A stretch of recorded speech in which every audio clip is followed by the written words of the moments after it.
Ça a toujours été le foot, que ce soit FIFA, Football Manager, dans le jardin. Forcément, le foot avait une place importante au sein de la tribu style. J'avais un objectif, il fallait que je devienne footballeur professionnel. Et peut-être que j'ai abandonné un peu trop vite. Puis je me suis dit, qu'est-ce que j'ai vraiment envie de faire de ma vie? Si je peux pas être joueur, ça va être quoi?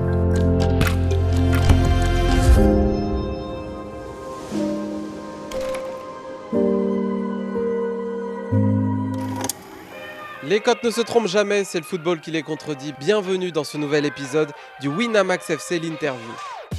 Et aujourd'hui on est à Reims pour rencontrer Will Steele. Avec lui on est revenu sur son parcours de coach, sur sa formation, sur sa tactique bien évidemment, et sur ses premiers mois au stade de Reims. Régalez-vous. Les moyens l'entrée là non? It's shit.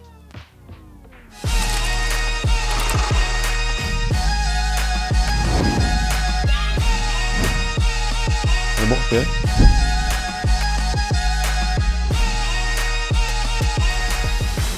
Salut Will Steele, merci beaucoup d'être avec nous dans le Winamax FC pour une nouvelle interview.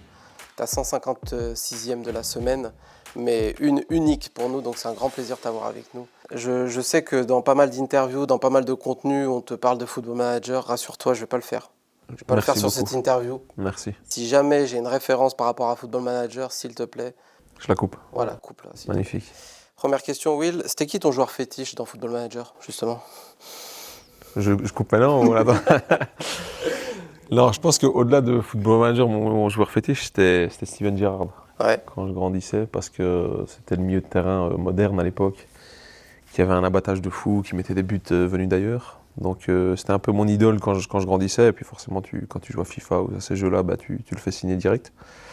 Et un peu moins connu du grand public, c'est Peter Delorge, qui joue à Saint-Tron, qui est l'équipe où j'avais joué quand j'étais petit. C'est ton club ça? C'était mon club de base en Belgique, et lui c'était mon idole parce qu'il rentrait dans tout, il prenait des cartons tout le temps. Et il me faisait rêver parce qu'il était tout le temps à fond. Et le dernier, je dirais que c'est Mark Noble, le capitaine de West Ham. C'est vrai que tu aimes West Ham aussi. On va parler de ton enfance, de ce qui s'est déroulé dans ta première partie de carrière notamment. Saint-Tron est très important pour toi, bien sûr. Précisons, tu es né en Belgique, mais tu as des origines anglaises. Tu as fait une partie de tes études en Angleterre aussi. Mais c'est quoi ton premier souvenir football, le plus lointain là, qui te vient comme ça? Le premier, c'est joué quand j'avais 4 ans et demi, 5 ans, dans le petit club local là où on habitait, avec mon grand frère qui a 2 ans de plus que moi. Donc j'ai joué avec tous des... à l'époque, j'avais l'impression que c'était des monstres qui étaient beaucoup plus grands que moi. Et moi, j'étais le petit bonhomme qui devait se faire respecter au milieu de ces grands mecs autour de moi. Donc ça, je pense que c'est le premier. Et tu parles de ton frère, tu as 2 frères, c'est ça, qui jouent au foot. Tu es entre les deux, hein, c'est Ouais. ça. C'était quoi le lien que vous aviez Est-ce que vous partagiez la même passion à la maison? Est-ce que c'était de la compétition? C'était quoi le lien que vous aviez par rapport au foot, tous les Un trois? peu les deux. Donc Ed, mon grand frère, on a toujours été compétitifs l'un envers l'autre. Et puis il y a le petit dernier qui est arrivé. Et lui, il fallait le remettre à sa place tout le temps, quoi. C'était, si on jouait dans le jardin, c'était lui qu'on mettait au goal parce que il fallait quelqu'un au goal. Donc on n'hésitait pas à lui briser le nez et à lui briser la plupart de ses membres quand il était dans les buts.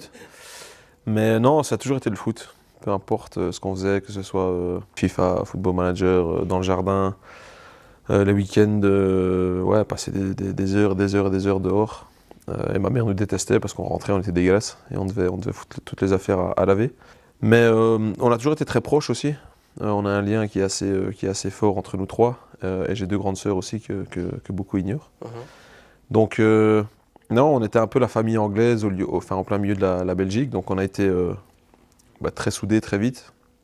Et je pense que ce lien est resté parce qu'au quotidien, j'ai mes frères, j'ai mes sœurs au téléphone et on se voit dès qu'on peut, je pense. Et donc non, je dirais le lien très, très fort et forcément le foot avait une place importante au sein de la tribu style. Tu as parlé de la maman, mais le papa, il était comment? C'est lui qui te poussait avec les frères ou il s'en foutait? Il vous laissait faire? Non, mes parents nous ont jamais poussé à rien faire. C'était, vous voulez faire un sport, alors on va faire un sport, mais si vous le faites correctement et à fond et on s'est investi dans ce qu'on fait. Mais ils nous ont jamais poussé, ils nous ont jamais non, forcé à faire quoi que ce soit. C'était vraiment ouais, un cadre de vie idéal avec des belles valeurs, je pense. Et, et mon père, à la base, n'était pas du tout foot. Étant anglais, c'était plus le cricket. Mhm. Et c'est nous qui avons, ouais, dès notre jeune âge, on a commencé à jouer au foot et c'est resté dans la famille. Est-ce que tu te rappelles de tes premiers moments en club? Parce qu'au final, on y reviendra après, hein, mais tu commences ta carrière d'entraîneur d'analyse vidéo assez tôt, finalement. Mais est-ce que tu te rappelles de cette période de joueur? Est-ce que tu voulais être footballeur? Non, non, clairement, quand j'étais petit, le but numéro un, c'était de devenir footballeur professionnel. Mhm. Jusqu'à mes, ouais, je dirais 18-19 ans, j'avais un objectif, c'était je voulais être joueur. Il fallait que je joue, peu importe par la porte ou par la fenêtre, il fallait que je devienne footballeur professionnel. Et puis arrivé dans une équipe réserve d'une division 1, je me suis rendu compte que... C'est haut quand même, c'est déjà pas mal. T'es pas Non, non, loin. c'est correct. Hein. T'es pas C'est loin du correct. truc. Et c'est à ce Ouais. moment-là que tu bascules. Ouais, Non. parce que tu sens que les autres, ils vont s'entraîner un peu plus souvent que toi. Ils sont repris de temps en temps dans une sélection. Toi, s'il y a des pros qui descendent, bah, t'es vite un peu mis de côté sur le banc. Et peut-être que j'ai abandonné un peu trop vite. Peut-être que si j'avais vraiment forcé, peut-être qu'il y avait eu quelque chose. Mais je sais pas, au fond de moi, je pense que je savais que je ne deviendrais jamais pro. Et donc je tourne la page et moi, je regarde s'il n'y a pas autre chose à faire dans le monde du foot. Mhm, J'étais pas le meilleur à l'école, j'étais pas un crabe, j'étais pas dégueulasse, mhm. mais ça m'intéressait pas plus que ça. Donc j'ai fini ma scolarité de façon assez classique, sans jamais avoir de problème, mais ça me saoulait plus qu'autre chose. Et puis je me suis dit, bah, qu'est-ce que j'ai vraiment envie de faire de ma vie? Euh, Si je peux pas être joueur, bah, ça va être quoi? Il faut que ce soit dans le foot, il faut que je fasse quelque chose en lien avec ça. Et c'est de là que j'ai été faire des études de coaching en football. Et j'ai un baccalauréat en coaching en football. Donc, non, c'était intéressant. Et En ça m'a permis. Angleterre, ça, hein. Tu Ouais, pars en Angleterre pour le faire. ouais, je pars en Angleterre à la fin de ma scolarité normale. Et puis, j'y passe 2 ans. Et c'était des cours qui touchaient à tout ce qu'il y a en rapport avec le monde du football professionnel. Comment tu trouves Sur Internet. comme ça, ouais. Ouais, vraiment de façon C'est fou. débile sur Internet. Donc, Et tu voulais retourner en Angleterre? Enfin, par rapport à tes origines, tu t'es dit pourquoi pas aller voir. non, pas spécialement. C'est juste que voilà, il y avait la possibilité de faire ça là-bas, qu'il n'y avait pas en Belgique, qu'il n'y avait pas en France ni aux Pays-Bas. Et vu que c'était en Angleterre, bah ouais, hasard de la chose, et j'y étais. Je passe 2 ans là-bas et tu t'apprends tout. Tu apprends l'analyse vidéo, tu apprends le coaching sur terrain, tu apprends le scouting, tu apprends le marketing qu'il y a autour du truc, la préparation physique, la préparation mentale. Donc ça touche un peu à tous les aspects que tu peux rencontrer dans le monde pro. T'y vas en te disant c'est sûr, c'est ce que je veux faire, ou t'y vas en te disant allez, je vais voir ce que ça donne, est-ce que ça va peut-être m'intéresser? T'es dans quel état d'esprit quand. Non, en fait, moi, si tu commences à me parler de foot, j'y vais à fond. Et je peux te parler de foot pendant des heures et des heures et des heures. Donc déjà, ça m'accroche et je trouve une accroche et je me dis, ouais, faut y aller, faut foncer. Et en plus, ça me permettait de jouer pour le collège aussi. Un peu un système à l'américaine où le matin, j'avais entraînement avec le groupe du collège et l'après-midi, on avait cours d'à peu près tout. Mhm. Donc ça me donne cet esprit un peu compétitif le matin et de jouer pour ton collège. Et puis l'après-midi, tu apprends ouais, plein de nouvelles choses. Et en lien avec ce collège, on avait la possibilité d'entraîner les jeunes à Preston, donc un club qui était en championship à l'époque. Et on touchait, bah, c'était nos premiers pas, enfin mes premiers pas en tout cas, dans vraiment le monde du coaching à 18-19 ans. Et tu travailles avec des enfants au final de 13 à 16 ans qui ont énormément de qualité. Et c'est là que j'accroche, et c'est là que je me dis, ouais, c'est fou. Enfin, c'est ça que j'ai envie de faire de ma vie. Et je savais que ça allait être dans le foot quoi qu'il arrive. Donc je prends un kiff énorme à faire ça. Et au bout des 2 années, ben, je reviens en Belgique. Et en gros, je fais le tour de tous les clubs à peu près qu'il y a possible et imaginable en Belgique. Et je toque aux portes, je pose la question en disant, écoutez, voilà ce que j'ai fait, voilà ce que je peux faire. Et est-ce que je peux vous aider? Et sincèrement, je pense que à l'époque, tu m'aurais demandé de mettre des plots sous le terrain et de laver les chaussures, je l'aurais fait. Parce que je voulais juste que ce soit le foot. Et peu importe dans quel secteur, dans quel environnement, je voulais le faire, quoi. T'avais encore plus faim après cette période anglaise où tu te dis ouais, franchement, là, ce que j'ai appris, ce que j'ai fait, c'est ça. Non, clairement, clairement. Et ça m'a ouvert les yeux sur pas mal de choses parce que tu découvres vraiment où ça te donne une image complète de ce qu'il y a dans le monde du foot. Et au final, je retourne à Saint-Tron, là où j'avais joué quand j'étais petit. Et je rencontre l'entraîneur qui est Yannick Ferreira. Et tout simplement, je lui dis à la fin d'une séance d'entraînement, je dis écoute Yannick, voilà ce que j'ai appris, voilà ce que j'ai étudié, voilà ce que je sais faire, est-ce que je peux t'aider, peu importe la manière, est-ce que je peux être d'une quelconque utilité? Et il me dit bah oui, tu sais filmer un match? Et je dis ouais, je sais filmer un match. Tu sais couper des images? Ouais, ça je sais faire aussi. Bon notre premier adversaire en championnat, parce que c'était pendant la prépa, joue demain après-midi en plein milieu de nulle part en Belgique. Va filmer le match, va analyser ce que tu as envie d'analyser, et puis tu reviens dans 2 jours avec un contenu de ce que tu vois. Et moi j'étais parti, moi il fallait pas me demander 2 fois, donc je me lance là-dedans, je vais filmer le match, je fais une analyse, je crois que c'est la plus grosse analyse que j'ai déjà faite d'un adversaire. Et je retourne 2 jours plus tard au club et c'est parti de là. J'ai commencé comme stagiaire, sans un centime, enfin, je m'en foutais de l'argent. Et on est parti de là. On a été champion la première année où j'étais là, donc on remonte en division 1. Et puis l'année d'après, Yannick Ferreira part au Standard de Liège, donc je le suis. Juste attends sur cette première analyse parce que ça m'intéresse. Quand tu dis j'ai jamais autant taffé sur une analyse vidéo, forcément c'est la première. Quand tu es face au match, est-ce que tu penses à tes cours? Est-ce que tu penses comme merde, je commence par quoi? Est-ce que je regarde le match en entier? Est-ce que je me le refais plusieurs fois? Est-ce que je coupe des bouts à ce moment-là? Comment tu la gères cette première analyse vidéo? Non, en fait, je mens parce que j'ai pris mon petit frère avec. Et donc, c'est mon petit frère qui a filmé le match et moi, ça m'a permis de le regarder. Donc, tu le regardes en live une première fois et ça te donne un premier aperçu. Tu as une idée de plus ou moins ce qu'ils font, de ce que tu veux décrire dans l'analyse. Et puis, tu rentres chez toi, tu regardes le match une fois sur la vidéo et puis tu commences à découper les bouts qui t'intéressent et tu les mets par sujet. Et puis, au final, tu te retrouves avec un contenu qui était plus ou moins intéressant. Mais non, c'est vrai que je n'étais pas tout seul à le faire. Ouais, mais avant de lui proposer à Yannick Ferreira, tu doutes? Tu as un petit moment où tu te dis ouf, là je joue quelque chose de fort quand même? Non. Non? Non, j'ai jamais trop réfléchi. Tu sais, pour moi, j'avais vu le match et je savais plus ou moins ce qui se passait. Et donc, je me dis, si je vois rien et que tout est faux, tant pis, au moins j'aurais essayé.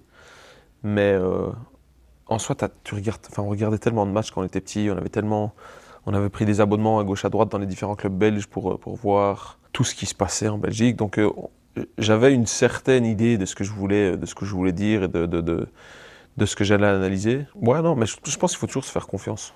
Et quitte à te planter, au moins tu as essayé, tu vois. Et je préfère quelqu'un qui se plante et qui essaye, qui prend un risque, que quelqu'un qui fait pas en disant ouais, mais j'étais pas sûr, je m'en fous. Ouais, tu as toujours cette appréhension de te dire ah, putain, je suis quand même en train de présenter ce truc à un entraîneur de D2 en Belgique, donc c'est toujours stressant. Mais le contenu de ce que j'avais fait, c'était allez, on y va, on essaye. Mais moi, j'aimerais bien savoir par rapport à ton lien par rapport au jeu, parce qu'on est de la même génération, donc on pourra voir ensemble. Mais nous, on a grandi avec quand même pas mal d'évolutions tactiques. Tu as eu la période Guardiola ensuite, un peu plus de jeu, entre guillemets, de transition avec Klopp, etc. Donc il y a eu beaucoup de changements dans notre histoire footballistique. Quand toi, tu étudies à ce moment-là le foot, est-ce que tu as ce petit œil sur le foot qui évolue? Est-ce que tu arrives à te fixer sur ce que tu aimes, toi? Tu vois ce que je veux dire? On est dans un monde où tu dois étudier le ballon, mais qui change quand même pas mal. Comment tu as vécu dans ce monde-là, tactiquement? Simplement sans me prendre la tête, je pense. Parce que le foot évolue tout le temps, encore maintenant. Si on prend l'exemple des dernières années, il y a 2 ans, tout le monde jouait à 3 derrière. Tout le monde jouait un 3-4-3, un 3-5-2. C'était un peu le truc à la mode. Et c'était, ouais, mais non, mais c'est plus intéressant parce que si et parce que ça. Et puis maintenant, à la dernière Coupe du Monde, on l'a vu, tout le monde repasse plus ou moins dans un système à 4. Et tout le monde se dit, ah ouais, non, mais en fait, le système à 4, c'est mieux, et ci et ça. Donc, ça évolue constamment. Je pense que la plus grosse différence qu'il y a entre les années qui passent, c'est l'intensité de jeu et l'intensité physique et athlétique qui s'ajoutent à ce qu'on fait. Il faut être capable de se renouveler tout le temps, il faut être capable de voir des nouvelles choses et d'être assez ouvert d'esprit pour entendre qu'il y ait une autre approche possible, de façon très simple, en étant à l'écoute, en regardant, en prenant des infos là où il y en a à prendre. Et en restant assez humble et honnête vis-à-vis de soi-même, je pense. Quand tu démarres analyse vidéo à Saint-Tron, il y a Standard Liège, il y a l'IRS juste après, mais tu vas être même coach principal à l'IRS à 24 ans. Entre ces débuts-là et l'IRS, le premier job de coach principal, il y a 3 ans d'analyse vidéo en gros qui se déroulent. Est-ce que ça, c'est la base de ta construction de coach? Ouais, sans doute, ouais. Sans doute. Avec une grosse influence de ce que Yannick Ferreira voulait faire aussi. Parce que forcément, si tu travailles pour un coach, tu travailles un peu dans son sens. Mais l'avantage que j'ai eu, c'était que j'étais aussi très souvent sur le terrain. Il voulait que je parle la même langue que tout le monde. Le langage qu'on utilisait sur les séances d'entraînement soit le même qu'on utilisait dans les vidéos et qu'il soit le même qu'on utilisait dans les briefings et les débriefings. Donc j'étais très souvent sur le terrain et puis tu sais, vu que tu es sur le terrain, tu animes un taureau, tu animes un Passeva et puis au fur et à mesure, tu es sur le terrain et tu es plus comme un adjoint qu'un analyste vidéo qui reste tout le temps dans son bureau. Donc j'étais un peu un analyste moderne, on va dire. Et moi, j'adorais, tu me mettais sur le terrain, j'étais au 7e ciel, quoi, tu vois. Non, je dois beaucoup à Yannick, d'un pour son approche tactique, mais aussi de par le fait qu'il m'est tout le temps intégré à tout ce qu'on faisait.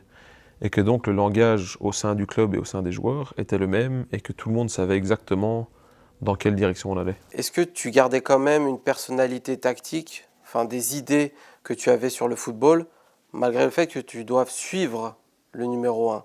Est-ce que tu avais ton avis, toi aussi? Je pense que tout le monde a toujours son avis. Ça me dérange absolument pas d'être numéro 2. Si le coach décide qu'on va jouer de telle façon et qu'on fait ça, en tant que numéro 2, tu es là pour donner ton avis. Et c'est important que tu le donnes parce que ça fait réfléchir un coach. Mais tu n'es pas là pour foutre le bordel non plus. Et tu es surtout là pour appuyer tout ce que le coach va dire. S'il a décidé, et que c'est sa décision à prendre et c'est son choix, qu'on va jouer d'une telle manière et qu'on va faire ça, ça, ça et ça et ça, tu y vas à fond. Et tu fais OK, on va faire ça, ça, ça et ça et ça. Et aux séances d'entraînement, on va appuyer là-dessus, et on y va à fond. Parce que dès que tu commences à faire ouais, non, mais je suis pas d'accord, et moi j'aurais fait ci, et moi j'aurais fait ça, ça ressemble à rien, ça part en cacahuète. Donc oui, j'ai un certain avis et je garderai toujours mes idées à moi et ce que j'aimerais faire sur le football, mais si tu es numéro 2, tu t'adaptes et tu fais avec ce que le coach veut faire. Quelqu'un m'a demandé, ça te dérangerait de revenir numéro 2 ? Non, je pense pas. Si je peux apprendre d'un très grand entraîneur et de quelqu'un qui a beaucoup plus d'expérience que moi et gagner beaucoup plus que moi, je serais bête de ne pas le faire. Et je le dis, moi j'ai juste envie de continuer à apprendre, continuer à grandir, continuer à progresser en tant que personne, mais aussi en tant que coach. Et le fait que j'ai été numéro 1 si jeune, j'ai l'impression que ma vie, depuis le début, c'est ça. Que je ne m'attends pas forcément à devoir faire un truc et que tout d'un coup, j'étais dans le grand bain et c'est vas-y Will, démerde-toi. C'était un peu ça à l'IRS, non? C'était ça. À 24 ans, le coach de part. C'était qui, pardon, à l'époque? Fred Van Der Biest était entraîneur numéro 1. Ok. Et donc il part et puis le président vient et te dit c'est à toi. Ouais, donc on fait un début de saison catastrophique. On était dernier. Et on part en déplacement, on perd un match 4-1 ou 4-0 en déplacement à Roulers. Et après le match, le coach directement se fait virer. Et sur le trajet du car en rentrant, le coach n'était pas rentré avec nous. Le président m'appelle et dit ouais Will, donc à partir de demain, c'est toi qui reprends les séances, c'est toi qui prépares le match de dimanche. Moi j'étais presque de ces choses quand même. Il y a des mecs de 55 ans qui sont assis à côté de moi dans le staff, qui ont beaucoup plus d'expérience, qui ont beaucoup plus de vécu que moi. Donc il fait ouais mais non, je m'en fous, c'est toi qui reprends. Ok, donc moi je demande un peu l'avis des gars autour de moi, je demande un peu l'avis des joueurs. Et au final, la conclusion c'était que non, allez, go, on va essayer, on y va quoi. Donc me voilà du haut de mes 24 ans en train d'être entraîneur principal en Belgique et de gérer un vestiaire où il y avait des mecs de 35-36 ans. Pourquoi, à ton avis, il te choisit toi? Je sais pas. Sincèrement, je sais pas du tout. Je sais vraiment pas, parce que j'ai toujours été quelqu'un de... Ta relation avec les joueurs était peut-être très bonne aussi? Très bonne, ouais, et j'ai toujours été assez proche parce que j'arrive à m'identifier à eux dans un certain sens. Et on m'a toujours dit qu'on aimait bien l'énergie que je mettais dans les séances, qu'on aimait bien mon interaction avec le groupe, le staff et les gens du club. Mais c'est pas un effort conscient, tu vois, je me dis pas ouais, faut que je sois bien avec lui et bien avec là, non, je sais pas, je suis moi-même et puis on voit. Donc non, expérience folle. Et complètement ahurissante dans le sens où ça ne devrait pas arriver. Mais le plus fou après ça, c'est qu'on fait un match nul le premier match, on perd le deuxième. Et puis on enchaîne 7 victoires d'affilée et on reste invaincu sur 10 matchs. Donc vraiment une belle histoire encore. À la fin de cette saison-là, le club fait faillite. Il y avait d'énormes problèmes financiers. C'est peut-être pour ça aussi que j'ai été mis en numéro 1, parce que je coûtais rien au final. Donc non, une expérience différente, parce que pas être payé pendant 3 mois et des trucs comme ça, et des joueurs qui font grève, c'est chaud à gérer. J'ai beaucoup appris, et puis le club fait faillite, et je pense que c'est 2 jours après, le Berscott m'appelle et me dit on cherche un adjoint, est-ce que ça t'intéresse? Et donc me voilà parti à l'autre bout d'Anvers pour être adjoint au Berscott. Donc tu repasses de 1 à adjoint, c'est Ouais, ça? ouais. Et ça se passe bien, je fais 3 ans, 3 ans au Berscott. La deuxième année, on est champion en Division 2, on remonte en Division 1. C'est avec Losada à l'époque. Hernan c'est ça? Losada, ouais. Et au milieu de la troisième année, donc notre première année en D1, on connaît un début de saison incroyable. On est premier pendant les 3 premières semaines du championnat. Mais arrivé le mois de décembre, janvier, je pense qu'au moment où Hernan part, on a 0 sur 21 ou 0 sur 24. Il part en MLS, c'est ça? Et il part en MLS à DC. Et là-bas, je devais partir avec lui. Il m'avait dit ouais, Will, tu viens, tu seras mon adjoint là-bas. Tous les billets d'avion étaient déjà réservés et tout. Et puis le Berscott se retourne et dit ouais, mais Will, je sais pas où tu crois que tu vas, mais tu restes ici, c'est toi qui deviens numéro 1. Et là, tu te fais ouais, quand même. T'as 28 ans, juste en précise. 28 ans, ouais. Et la première question que tu te poses, c'est est-ce que je suis prêt? Est-ce que c'est le moment pour moi? Et puis je me dis que ce serait une trop belle opportunité que pour ne pas le faire. Donc j'explique à Hernan, il me fait ouais, non, mais c'est normal, reste et fais-le. Donc je termine la saison au Berscott, on finit 9e pour notre première saison de retour en Division 1, ce qui était déjà un miracle en soi. Et à la fin de la saison, le club me dit ouais, écoute Will, c'est très bien ce que tu as fait, merci. Mais la deuxième saison en Division 1, c'est toujours la plus compliquée, donc on va mettre quelqu'un avec beaucoup plus d'expérience et qui connaît le truc et qui gère. Mais toi, tu restes en tant qu'adjoint. Ouais. Et c'était pas forcément de l'arrogance, mais dans le sens où quand tu es numéro 1, tu crées un certain lien et une certaine relation avec les joueurs. Et il y a une certaine forme de respect que tu instaures.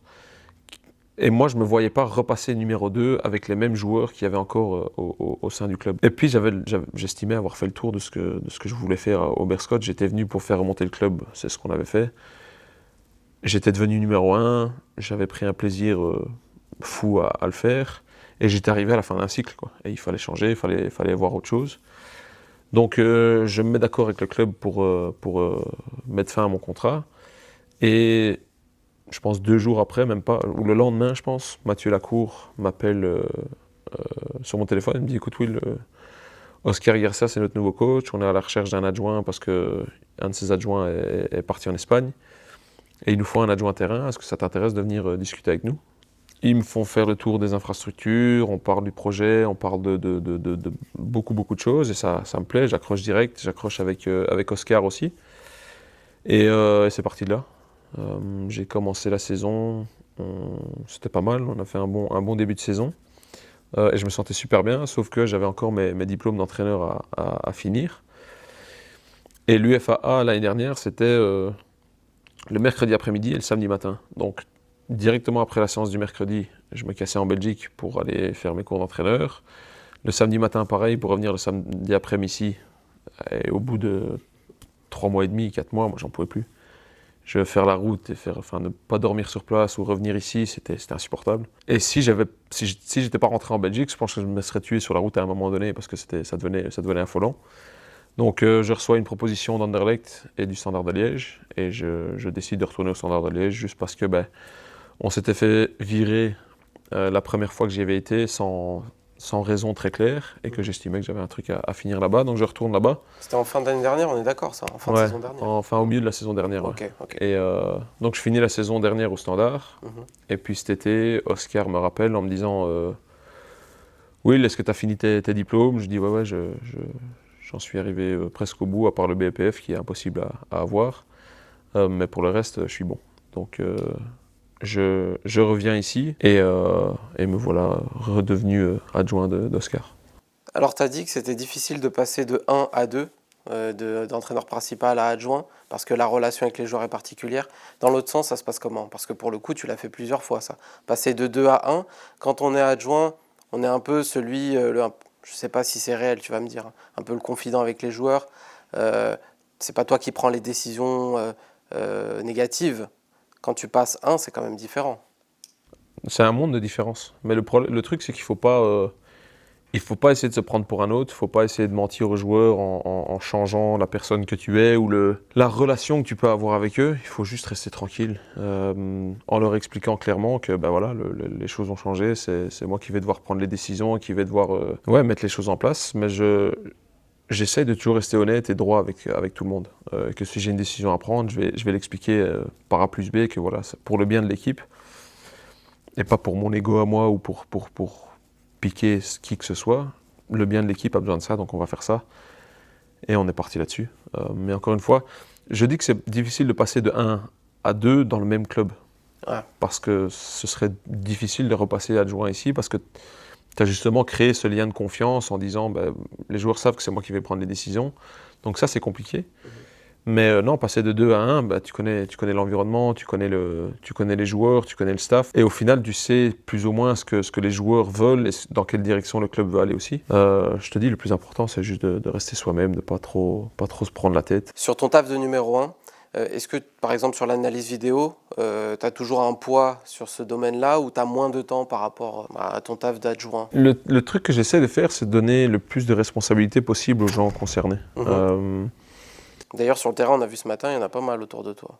Il y en a plein, mais et moi je dis toujours, je veux que les gens soient proactifs. Je veux que si tu as une idée, bah, sors-la, dis-la. Je m'en fous si elle est nulle, si elle est bidon, si elle est éclatée, on s'en fout, je te le dirai. J'étais analyste vidéo il y a 8 ans, 9 ans. Donc les choses ont changé, les programmes ont changé, et je suis resté plus ou moins à jour parce que j'avais toujours envie de savoir le faire. Mais si on les paye pour faire ça, et qu'ils le font au quotidien, et qu'ils font ça mieux que moi, je serais bête de leur dire ah non mais je vais le faire. Moi j'aime bien ce qu'ils font. Et je veux qu'ils prennent du plaisir à le faire aussi. Donc c'est ce que je dis, les gars, faites-le. Faites. Les prépas athlétiques aussi, s'ils ont une idée, bah, ok, on en discute. Si ça me paraît être le bon truc pour l'équipe, alors on le fait. Mais je vais pas faire, non, c'est moi qui décide de tout, on fait ça et ça. Ce serait débile de ne pas entendre et de voir ce qu'il y a autour de toi.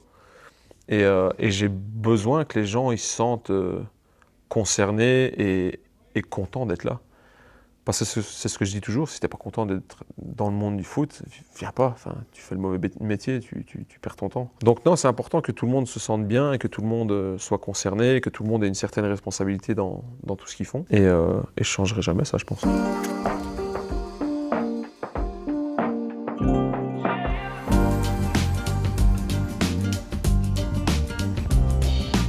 Quand tu arrives, tu passes numéro 1, donc Oscar Garcia était plutôt un coach qui jouait à 5 derrière, ou à 3 derrière, comme on veut, avec des pistons.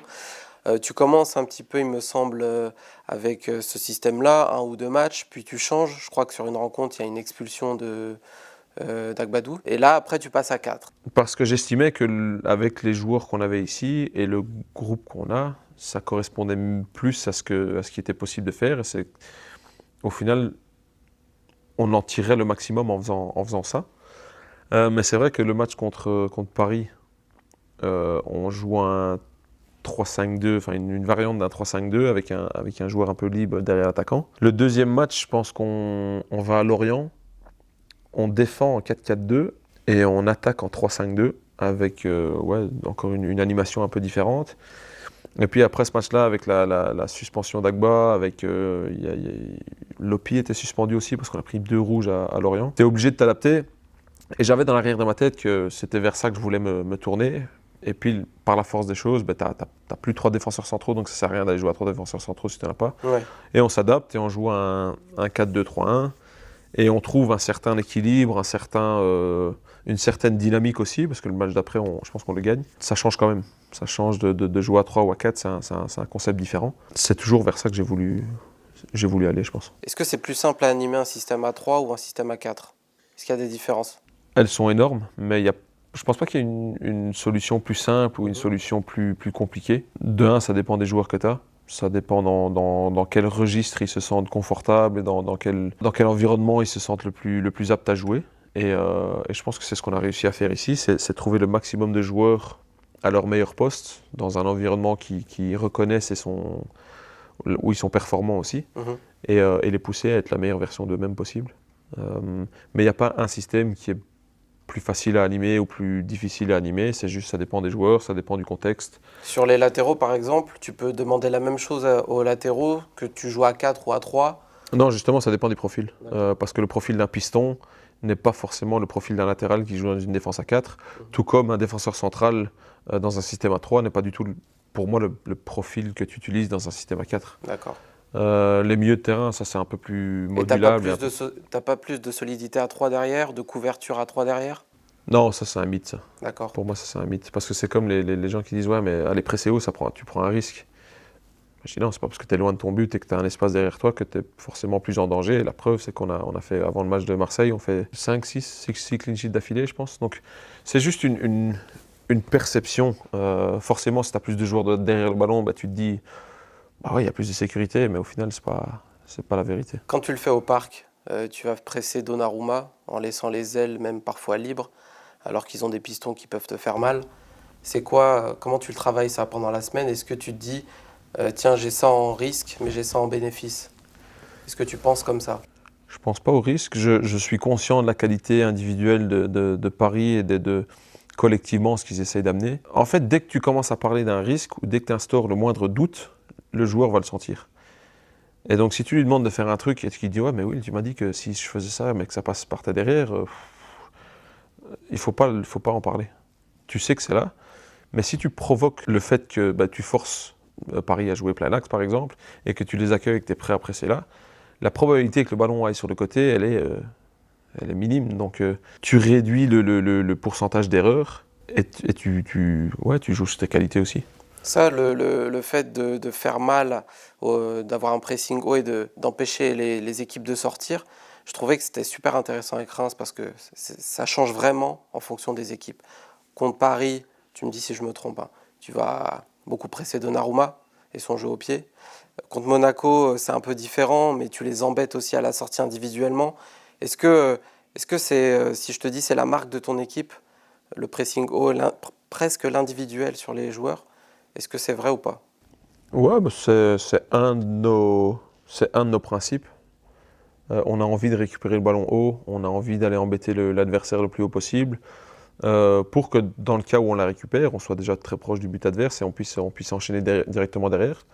Mais encore une fois, ça dépend de l'adversaire contre qui tu vas jouer. Mhm.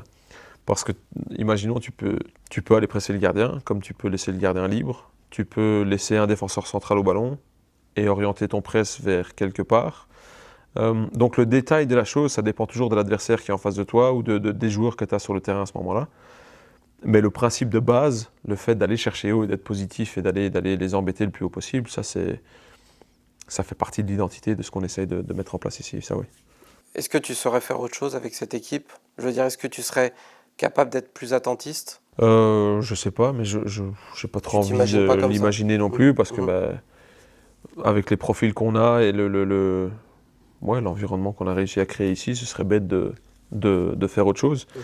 Mais non, bah, ouais, l'année prochaine, le groupe sera pas le même. Donc on s'adapte. Tu t'adaptes toujours au joueur qui est avec toi et à ce qui est possible de faire ou non. Mais pour l'instant, ça nous réussit plutôt bien aussi. Donc on va se concentrer là-dessus. Sur les individualités, il y en a un qui est très impressionnant depuis le début de saison, parmi d'autres, hein. C'est Mounetzi. Et est-ce que ça rentre aussi dans ta réflexion, le fait de le positionner un petit peu plus haut, en 10 pratiquement, même s'il a un gros abattage au milieu de terrain? Est-ce que ça rentre dans ta réflexion de pressing haut aussi, d'occupation de terrain haute? Clairement. Clairement, dans le sens où il a un volume de course et un volume de jeu qui est incroyable. Il est capable de taper 13 bornes et puis 2 jours après de t'en refaire 13 et de faire une distance à haute intensité qui est complètement folle. Donc, encore une fois, on serait bête de se priver de ce genre de joueur-là. Mhm. Mais après, c'est pas naturel de le mettre plus haut. Tu es d'accord aussi avec ça? Ouais, si. Moi, je Si? pense avec l'intensité qu'il met dans son jeu, c'est logique d'aller, que ce soit lui et Ballot, par exemple, à côté de lui, qui lance justement cette première vague de presse. Parce qu'il met une telle intensité et un tel impact physique dans ce qu'il fait, que moi, si je suis l'adversaire, je serais pas chaud d'avoir Marshall Moulety qui court vers moi à cette allure-là. Et aussi, de par son langage corporel et de par son attitude, ça invite presque les autres à se dire oh, bah tu sais quoi, Marshall y va, moi je vais y aller aussi. Donc non, c'est sûr qu'on l'utilise du mieux qu'on peut dans ce cadre-là. Ouais. Il y a une autre donnée aussi par rapport à ton jeu qui est très impressionnante, c'est quand vous récupérez presque tout le temps, c'est vertical. très très vite, vers Balogun notamment ou Ito. Comment on trouve le bon dosage avec les joueurs? C'est-à-dire, est-ce qu'à chaque fois qu'ils ont le ballon, tu leur dis allez, allez le plus vite possible vers la cage? Ou est-ce qu'il y a des moments du match où ça invite à être un petit peu plus attentif sur certaines phases de jeu? Et comment on gère ça avec les joueurs? Non, forcément. Le premier réflexe, et lequel avec tu démarres le match, c'est après récup, c'est un ballon joué vers l'avant. Et le positionnement défensif qu'on engendre, ou les zones dans lesquelles on essaie de presser, nous permettent d'avoir une première passe verticale après une récup. Mais forcément, si tu gagnes 1-0 à la 88e et que tu dois garder le ballon dans l'équipe ou que tu dois un peu user ton adversaire, ben c'est sûr que tu ne vas pas jouer ta première passe vers l'avant parce qu'il y a un élément de risque aussi derrière. Donc, c'est savoir gérer les moments de match, les temps forts et les temps faibles, et identifier les moments où ben là, on est capable d'aller chercher une transition et de faire mal en transition. Mais peut-être que si tu récupères le ballon et que tu vois qu'il y a 3 mecs devant toi et que c'est un 3 contre 1 contre tel ou tel joueur, bah, tu fais un crochet, tu repars et tu vas chercher l'espace à l'opposé. Mais c'est vrai qu'on a envie d'aller le plus vite possible vers le but adverse parce que tout simplement, moi, garder le ballon pendant 10 ans et faire 4000 passes, ça ne m'intéresse pas plus que ça. Mais encore une fois, c'est grâce aux joueurs qu'on arrive à le faire parce qu'on a cette verticalité dans le jeu, on a des joueurs capables de récupérer et de s'orienter vers l'avant. Donc, non, encore une fois, tu t'adaptes et tu fais en fonction. Tu fais le travail technique avec les joueurs au-delà de la tactique, hein. Je te dis, est-ce que tu demandes à Balogun de se déplacer d'une certaine façon avec Ito? Est-ce que c'est toi qui le fais ça aussi? Tout le temps. Tout le temps, et ça peut démarrer dans un bête passé va en début de semaine, sur des détails comme l'orientation corps. Est-ce que je remets en une touche ou en deux touches? Quand j'ai remisé de quel côté je vais me retourner pour être le plus efficace possible. Donc on y travaille. Après, je ne vais pas dire à Balo, faut que tu mettes ton pied droit devant ton pied gauche pour marquer. Le mec, il n'a pas besoin que je lui dise ça, tu vois, parce qu'il l'a naturellement. Mais tu peux lui apporter une solution pour augmenter cette efficacité justement dans son geste avant d'y arriver. Et lui expliquer où sont les espaces. Que si tu te retournes comme ça contre ce défenseur-là, ben, ça marchera. Mais par contre, si tu demandes des ballons dans ces zones-là contre lui, ben, ça ira pas. Donc ces détails-là, oui, tu les expliques. Mais encore une fois, c'est pas moi qui vais expliquer à Younis comment défendre. C'est pas moi qui vais expliquer à Alexis Flips comment mettre un ballon dans les 16 mètres. Ça ne dépend que de leur talent à eux. Tu leur donnes un cadre, tu leur donnes un environnement où déjà ils sont capables d'être eux-mêmes et tu leur expliques un peu comment ils vont être le plus efficaces possible dans ce registre-là. Et en France, tu as le temps, parce que tu as la qualité de joueur pour le faire, de poser le jeu, de trouver des supériorités dans une certaine zone, de créer un peu plus de choses avec le ballon. Et il y a un aspect un peu plus tactique, on va dire, en France. Et pareil, en Belgique, je m'en suis rendu compte sur la fin de l'année dernière quand je suis retourné au Standard, j'ai vu tout ça, j'ai fait tout ça. Il est temps de changer d'air, il est temps d'aller apprendre autre chose, il est temps d'aller voir ailleurs. Et c'est pas pour être prétentieux, mais au bout de 7-8 ans dans un même pays avec les mêmes équipes qui reviennent à chaque fois, j'avais envie de voir autre chose, j'avais envie de grandir, j'avais envie de prendre ce qu'il y avait à apprendre. Et là, en comparaison avec la Ligue 1, là, tu vois des styles de jeu différents où tu trouves que les équipes jouent plus ou moins de la même façon? Non, pas du tout.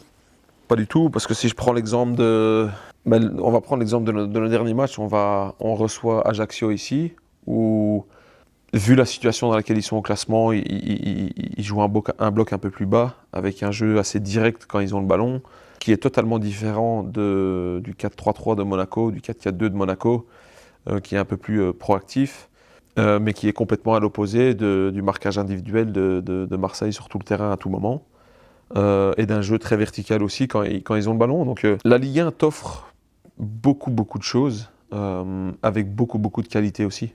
Donc, et c'est pour ça que l'expression on va prendre match par match, je sais que pour vous c'est bidon, et je sais que pour vous, vous vous dites c'est bon, on casse pas les couilles avec ton match par match, mais au final c'est ça, parce que tu joues jamais la même équipe. Mais tu sais pas non plus dire qui va être suspendu chez toi, qui va être blessé, qui va être malade, qui sera en forme ou pas en forme. Donc tu serais bête de regarder plus loin que le match d'après parce que tu sais pas ce qui va se passer. Et tu sais pas contre qui tu vas jouer, tu sais pas dans quel état de forme eux ils sont. Donc cet aspect de match par match, oui forcément tu as des objectifs sur le long terme. Mais tu peux pas regarder plus loin que le match qu'il y a d'après parce que tu sais pas si tu seras capable de reproduire la même performance si tu n'as pas la même équipe. Est-ce que Marseille, c'est l'équipe qui, après tu pourras considérer niveau pas niveau, quoique sur le match, ça méritait au moins un match nul, voire une victoire de Reims. Est-ce que c'est l'équipe qui, dans le style, ressemble plus à ton équipe? Ouais, le jeu de mots est pas mal. Excuse-moi. Euh, non, dans le sens où... C'est oui de et non, on va l'individuel, dire. Ouais, moi j'ai l'impression que c'était c'était ça, c'était comme l'équipe qui ressort le mieux dans l'intensité, dans la densité. J'ai senti ça sur le match, mais peut-être que toi tu vois des variations. ouais, oui et non. Dans le sens où, au niveau de l'intensité, je pense qu'il y a la même envie de mettre une énorme intensité, de garder cette intensité tout au long du match. Ça, je suis assez d'accord. Par moment, nous, on décide de faire un press en man-man, donc en individuel, mais ça ne dure jamais qu'une certaine séquence. Après ça, on est en bloc et on essaye de protéger des espaces et on essaye de forcer l'adversaire à jouer dans certaines zones. Chose que Marseille ne fait pas du tout. Eux, c'est marquage individuel tout le temps, partout. Et tu peux être l'avancant, décroché dans tes propres 16 mètres, que le défenseur central, il va venir avec toi.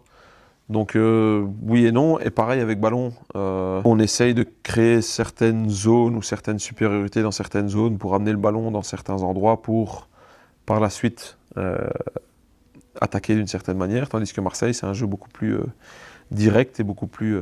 Non, c'est différent, Ouais, c'est différent. Ok. Donc oui et non.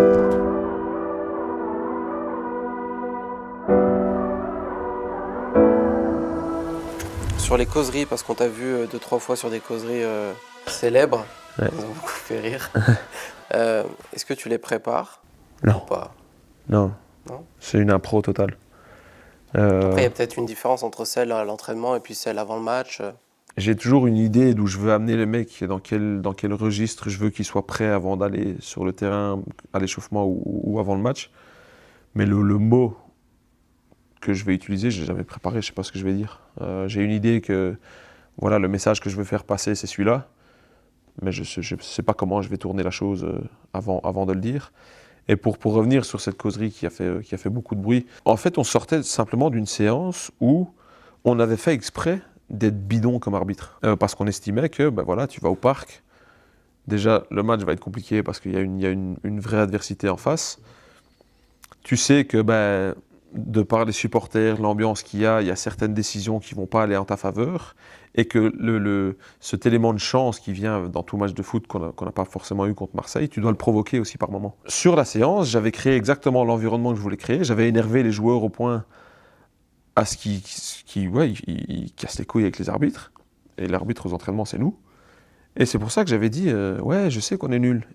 Et on le fait exprès d'être nul comme arbitre. Mais si vous pensez que le cadre ou l'environnement va être différent dimanche au Parc des Princes, ben, vous foutez le doigt dans l'œil, les gars, parce que ça va être ça.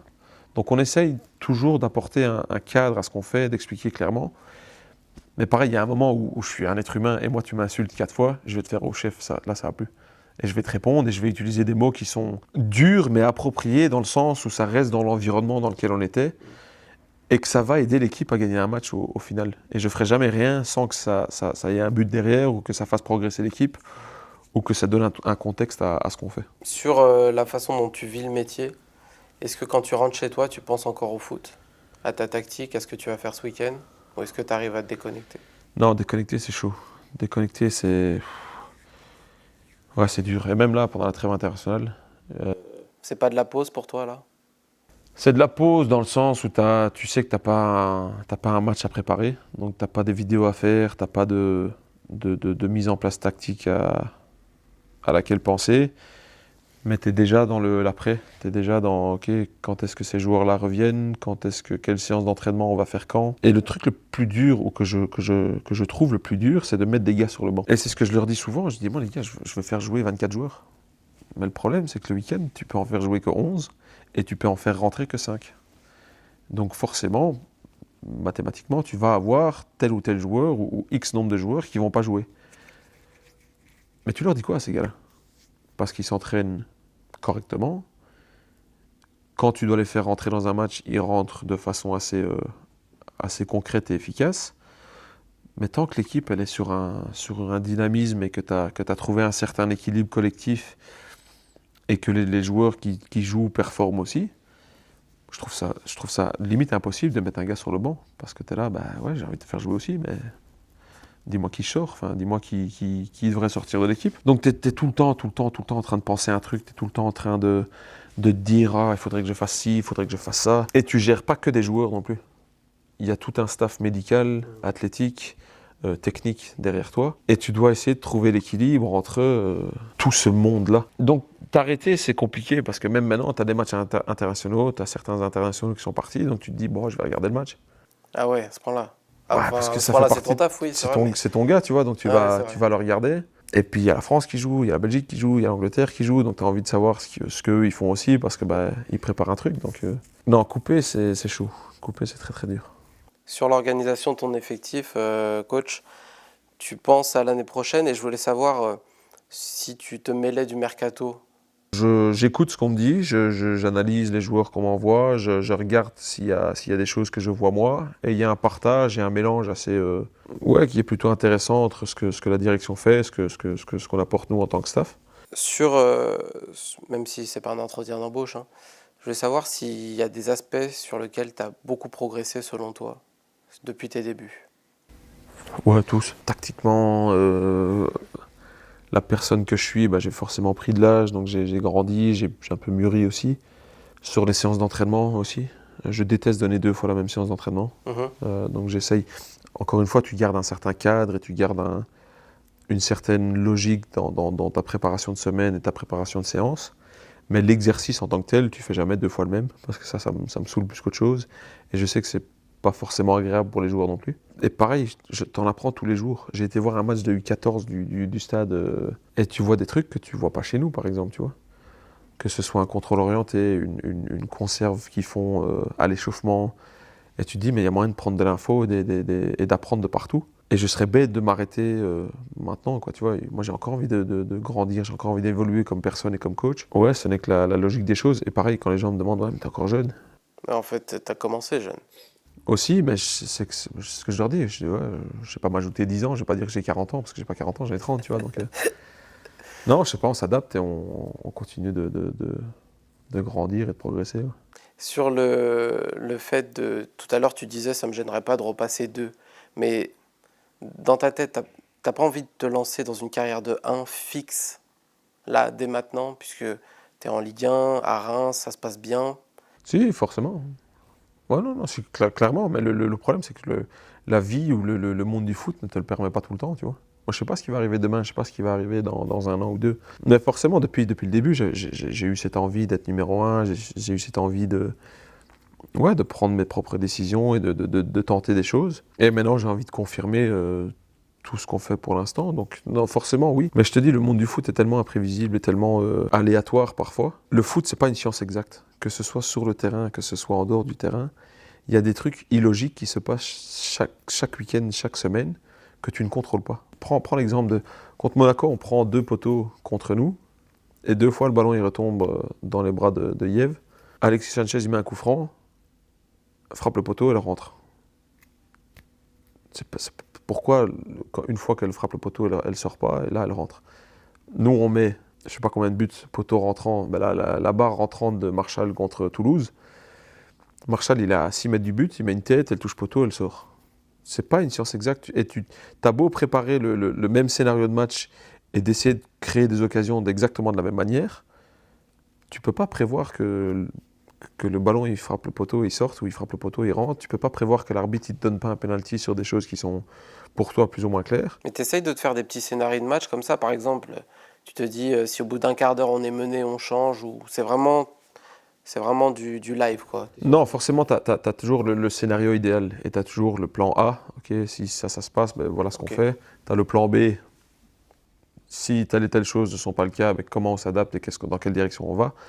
Et généralement, tu as un plan C de, voilà, ça c'est dans le pire des cas, voilà le scénario qu'il y a. Mais tout ça est changé aussi par les changements que tu fais, par ce qui se passe sur le terrain, s'il y a un carton, il y a une blessure, il y a des trucs comme ça. Donc encore une fois, ta capacité d'adaptation et de gérer ce moment-là est super importante aussi. Ok, dernière question, coach. Est-ce que Reims en Coupe d'Europe, c'est seulement dans Football Manager? Je sais pas, l'avenir nous le dira. C'est pas un objectif fixe, on se prend pas la tête à dire non, il faut absolument jouer l'Europe. Parce que le Stade de Reims, il y a quelques mois, n'aurait jamais joué l'Europe. Et je dis pas ça de façon prétentieuse du tout, mais quand on m'a demandé de reprendre, il fallait sortir de la zone relégable. Et c'est ce qu'on continue à faire. On veut rester le plus loin possible de cette zone derrière nous. Et si on peut encore gagner des matchs et prendre 3 points et prendre des places au classement, forcément c'est ce qu'on a envie de faire parce qu'on est compétiteur et qu'on a envie de bien faire les choses. Et si on arrive à accrocher quoi que ce soit d'ici la fin de la saison, ben forcément on le fera. Mais c'est pas logique et c'est pas normal que le Stade de Reims fasse 19 matchs, donc l'équivalent d'une demi-saison complète, sans perdre un match. C'est pas logique. Mais donc encore une fois, ça prouve que rien n'est logique dans le monde du foot et que tout est possible. Donc on va se baser là-dessus, on va se dire que tout est possible et que si on arrive à aller chercher des places en plus et des points en plus, c'est ce qu'on va faire. Mais on sait aussi qu'il y a un ABC à faire avant d'en arriver là. Merci coach. Merci à vous.